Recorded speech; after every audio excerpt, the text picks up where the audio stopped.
A paz do Senhor Jesus, amém? Eu peço à igreja que se coloque de pé, mediante a reverência da palavra do Senhor. Abre a sua Bíblia no livro de Marcos, capítulo 8.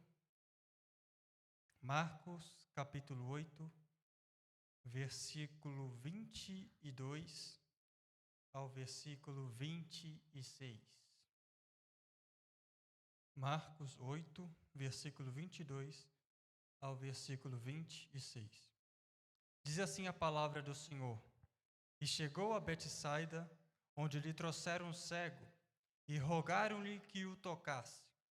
E tomando o cego pela mão, levou-o para fora da aldeia. Então, cuspindo-lhe nos olhos e impondo-lhe as mãos, perguntou-lhe se via alguma coisa.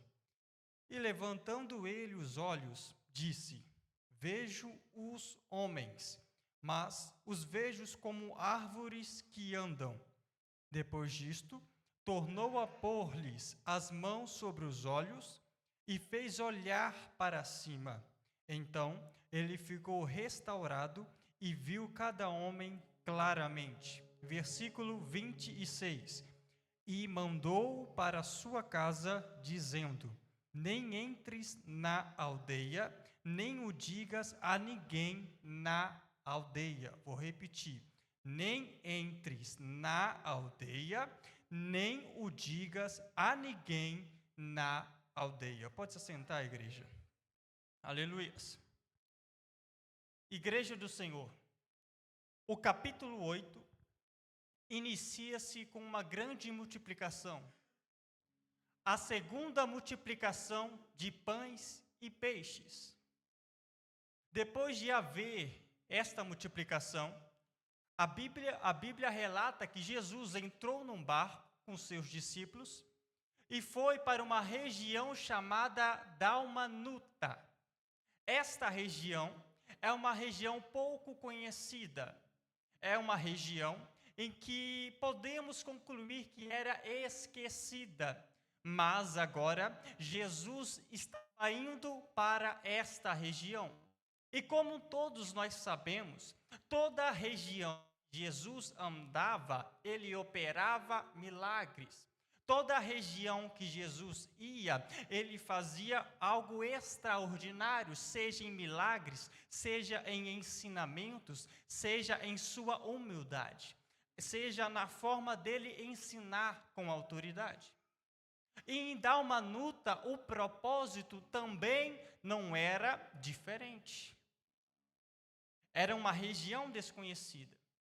Só que a Bíblia relata que quando Jesus e os seus discípulos chegaram nesta região, os fariseus foram até Jesus e falaram assim para Jesus: Jesus, faça um milagre. Faz algo extraordinário. Por quê? Porque os fariseus, eles queriam ter alguma prova contra Jesus. Eles falaram: Jesus, faz algum milagre para ver se você realmente tem um poder que vem de Deus. Para ver se as coisas maravilhosas que você faz realmente vêm de Deus. E Jesus, a Bíblia relata que Jesus ele deu um grande suspiro e perguntou para aquele povo que estava ali, perguntou para os fariseus: porque esta geração vive pedindo milagres? Porque esta geração vive pedindo cura?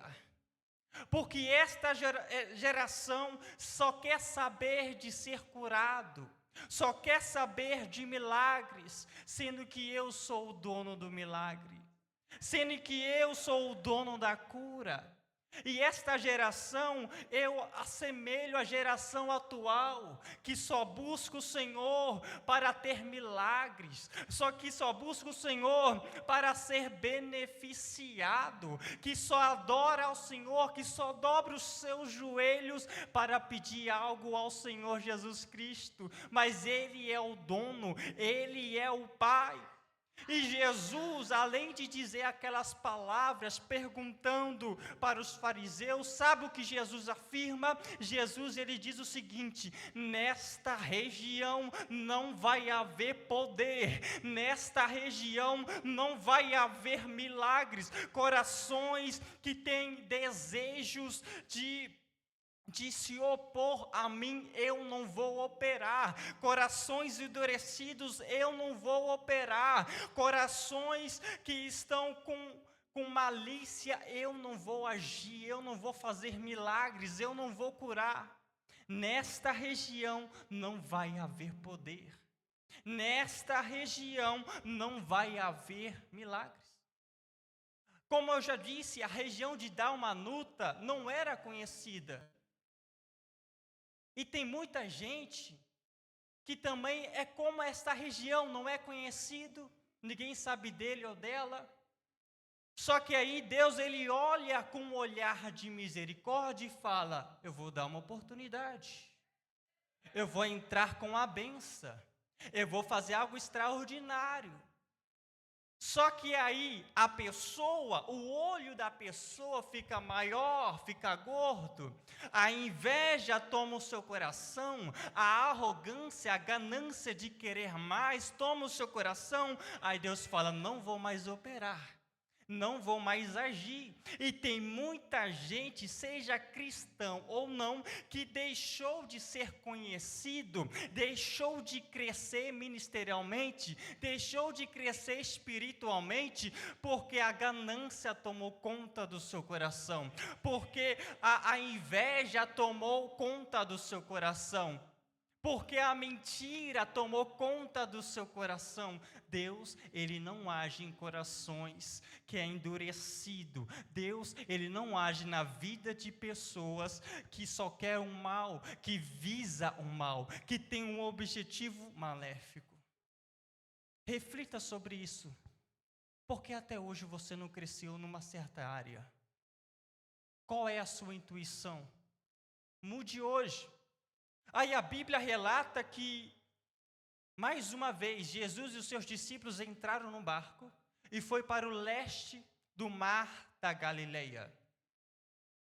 E quando ele desceu do leste do mar da Galileia, melhor dizendo, enquanto ele estava no barco com os discípulos, acontece que Jesus, ele foi dar um ensinamento para os seus discípulos.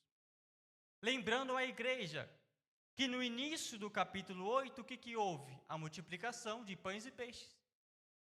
E no versículo, se não foge a memória, o versículo 15, versículo 14, diz que os discípulos esqueceram pão para comer durante a viagem. Eles só levaram apenas um pão.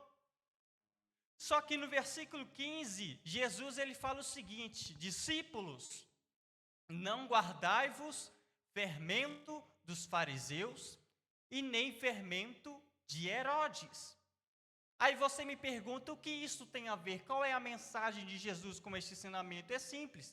Nesse contexto, fermento simboliza algo mal. Nesse contexto, fermento não simboliza algo bom. E sabemos que não é necessário ter muito fermento para a massa crescer. Ou seja, traduzindo essas palavras, Jesus estava dizendo o seguinte para os discípulos: não permita que o seu coração seja contaminado por corações endurecidos de líderes políticos, de líderes religiosos. E quem eram esses líderes? Fariseus e Herodes. Sabemos que Herodes e fariseus sempre queriam estar contra Jesus, sempre queriam se opor a Jesus. E por eles ser líderes, eles tinham o quê? Tinha voz. Sendo assim, poderia juntar, crescer como uma massa para se opor a Jesus, para ir contra Jesus. Então era este o ensinamento de Jesus: olha, guarda o seu coração, não se corrompa com fermento fermento de Herodes, não se corrompa com o fermento de fariseus, porque as pessoas que se corrompem com este fermento se revoltam contra mim.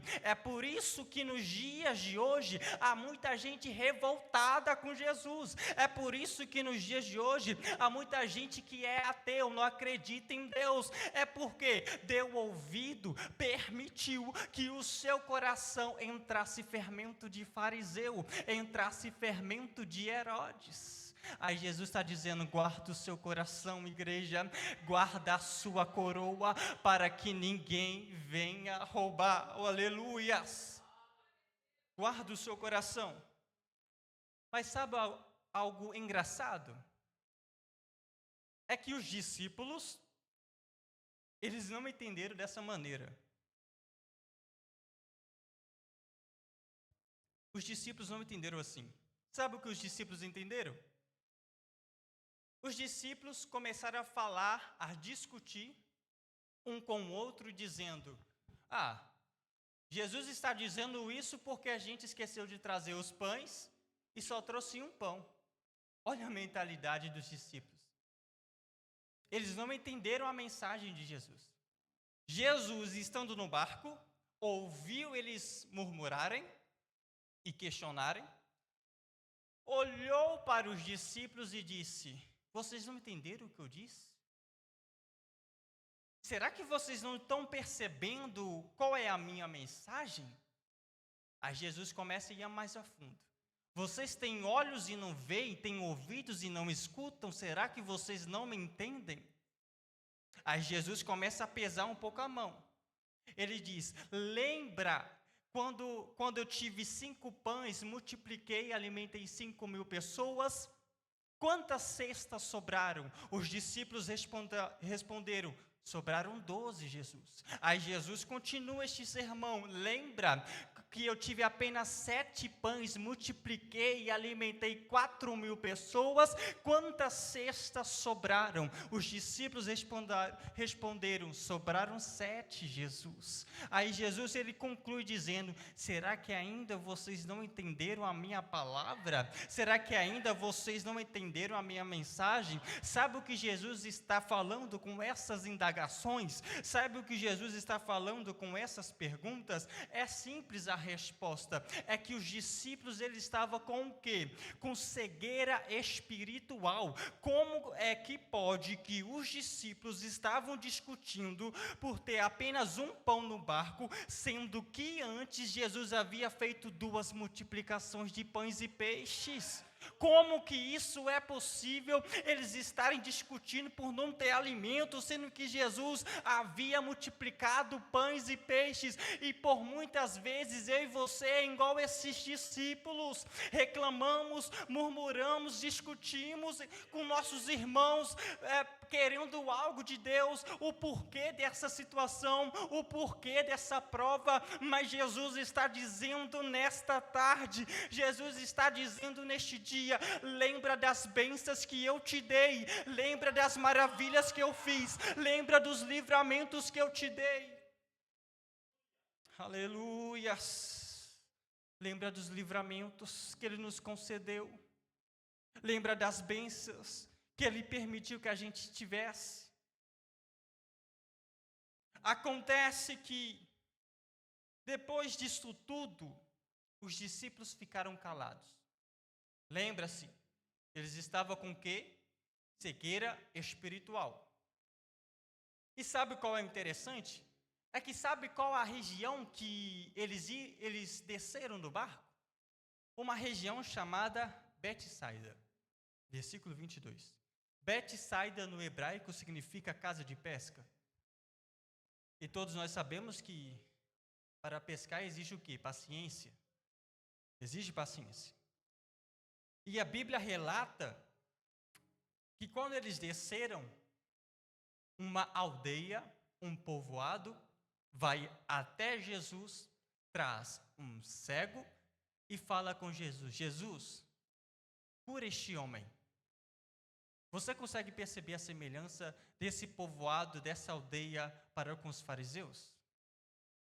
Você consegue perceber a semelhança da atitude dessas duas regiões iguais. Iguais. E o interessante é que Jesus, ele é tão sábio, igreja. Jesus, ele é tão inteligente porque no barco concluímos que os discípulos estavam com cegueira espiritual e o seu primeiro milagre é curar um cego. Qual é a mensagem de Jesus? Olha o jogo que Jesus faz, olha a tamanha inteligência e sabedoria de Jesus. Os discípulos precisavam ser curados espiritualmente, e o próximo milagre de Jesus foi curar um cego. Aí acontece que a primeira atitude de Jesus para com o cego foi o quê? Pegar na mão. Quando Jesus pega na mão, a Bíblia diz que Jesus, ele leva para fora da aldeia, fora do povoado, fora de uma multidão de gente que se assemelha a uma geração de pidão, fora de um lugar em que as pessoas só dobravam o joelho, só clamavam o nome de Cristo para pedir algo. Deixa eu te dizer algo aqui de Deus, da palavra. A primeira atitude que Deus irá fazer comigo e com você é pegar na mão e nos afastar de pessoas que não são verdadeiros cristãos. É por isso que tem muita gente que pensa, eu tinha tantos amigos, tinha tanta gente ao meu derredor, mas é Deus dizendo, eu peguei você pela mão, te afastei desta geração, porque você é meu. O trabalho que eu tenho para com você é diferente. Esta geração só sabe pedir milagres, esta geração só sabe me pedir, esta geração não ora para me agradecer. Esta geração, este povoado, não ora para me adorar, não ora dizendo, santo, santo é o Senhor dos exércitos. Não. Então, meu filho, eu vou tirar você deste lugar, eu vou tirar você da roda dessa amizade, eu vou tirar você do meio da sua família, porque eu tenho um propósito que é te curar, eu tenho um processo na tua vida. Aleluias! Jesus tira o cego. E o que acontece? Acontece que Jesus, ele cospe no olho daquele cego, impõe a sua mão e faz uma pergunta ao cego. Ele diz, cego, abre os seus olhos, você vê alguma coisa? O cego, ele responde, Senhor, eu estou vendo pessoas, mas eu não estou com uma visão ainda 100% completa. Eu ainda não estou vendo, eu estou vendo pessoas que se parecem árvores que andam. Sabe o que Jesus faz? Ele impõe a sua mão de novo sobre o cego, pede para que ele olhe para cima e faz a mesma pergunta, e agora, você enxerga? E agora, você está curado? Aí a Bíblia diz no versículo 25, que o cego responde, sim, Jesus, eu agora estou vendo, eu agora estou enxergando. Sabe qual é o nome disso? É um processo de Deus. O nome disso aqui se chama processo de Deus. Aí você me pergunta, como eu também me perguntei, mas por que Deus? Ele precisou impor a sua mão 2 vezes para que o homem fosse curado. Aí eu lembrei do nome Betsaida. Porque Betsaida significa o quê? Casa de pesca. E todo mundo já sabe que para pescar é necessário paciência. O que Jesus estava ensinando para os seus discípulos, além de curar a sua cegueira espiritual, era o seguinte, tenha paciência. A mudança que eu vou fazer na tua vida não passa de um processo. Primeiro eu pego a tua mão, depois eu vou te afastar do local que tem muito barulho, e depois sabe o que eu vou fazer? Eu vou fazer milagres. Mas entenda uma coisa, se por acaso acaso eu fazer algo na sua vida, se por acaso você não entender perfeitamente, eu tenho paciência para fazer de novo, só para que você veja com clareza. Eu tenho paciência para fazer de novo, só para que você veja novamente. Jesus, ele faz isso para ensinar para os seus discípulos e para nos ensinar que nós devemos entrar na visão de Deus. Este processo é um processo para que no fim nós estamos caminhando numa linha reta que vai até Deus. Este processo é um processo em que Deus nos coloca, que Deus ele permite nós estarmos, para que quando chega aquele grande dia, a gente escuta o nosso nome ouvido por Deus e fala: olha, você se renunciou, olha, você entrou no processo, toma aqui a sua coroa. Para finalizar, a palavra do Senhor Jesus Cristo, versículo 26. Nem entres na aldeia, nem o digas a ninguém na aldeia. Jesus terminou de curar o cego, mandou ele para casa e disse: não volte para este povoado, não volte para esta geração, não volte para esta aldeia e não diga nada. Eu te curei por compaixão, mas não volte do mesmo lugar onde você saiu. Eu tive o trabalho de tirar você da roda desta amizade. Eu tive o trabalho e compaixão para tirar você desse local, para trazer até a mim, perto de mim, para trazer até debaixo das minhas asas, e não saia daqui. Não precisa dizer nada, não precisa falar nada, fique de boca fechada que eu opero, eu faço porque eu posso.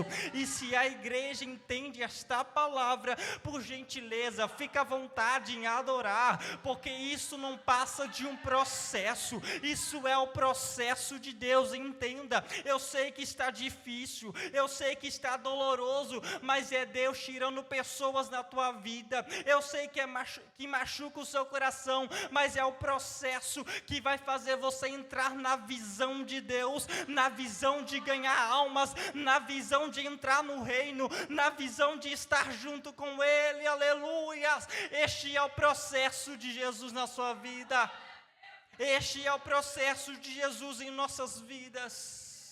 Para finalizar esta palavra, eu peço, mesmo sentado, feche os seus olhos e declara o nome de Jesus Cristo. Fala: Senhor, eu aceito o seu processo, eu quero entrar na visão sua, eu permito, Senhor, cura-me, Senhor. Se você não está vendo com nitidez o que Deus está te mostrando, não se preocupe, porque Deus irá fazer tudo de novo, para que a igreja, para que a noiva de Cristo venha entrar na visão de Deus. Comece a orar, comece a exaltar o nome de Cristo, comece a bendizer o nome de Cristo, comece a adorar o nome de Cristo. Senhor Jesus, eu preciso de Ti, Pai. Nós estamos aqui curvando as nossas cabeças e orando ao Senhor, e suplicando e clamando o Teu santo nome. Nós Te declaramos que o Senhor é santo, que o Senhor é poderoso, e nós oramos ao Senhor neste momento, Pai. Nós aceitamos, Senhor, nós queremos entrar neste processo. Nós, meu Pai, se por acaso tem alguém aqui neste lugar que precisa desta palavra, que necessita, meu Pai, de entrar neste processo da visão de Deus, neste único caminho, eu Te clamo, Senhor, venha realizar, meu Pai, esta ação em nossa vida. Assim nós Te clamamos, assim nós Te exaltamos, em nome do Senhor Jesus Cristo. E assim eu agradeço a minha rica oportunidade e passo o microfone para quem é de direito. Amém?